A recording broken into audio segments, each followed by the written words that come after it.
Alright, this review is from Backyard Discovery Gazebo.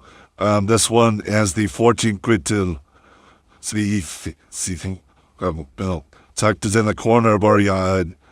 Damn, if we throw some lights, got it all set up with some patio furniture. Not sure how that'll be in the end, but for now, this is our little backyard setup. The build wasn't too bad. I'd say it probably took me 12 hours in total. You just kind of start with the base and then you flip the roof on.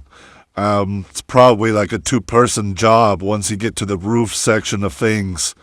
But yeah, it was very quality as I was putting it together.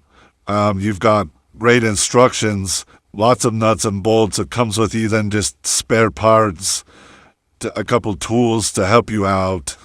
And really was not too bad to put together. I'd say the quality is great. I love the look and feel of the wood.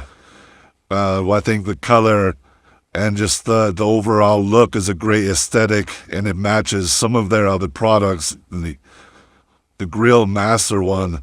So I think they look great together. And then, yeah, you've got the space to accessorize and put up some lights, do some cool things to create nice ambiance for your space. So I highly recommend this product, and yeah,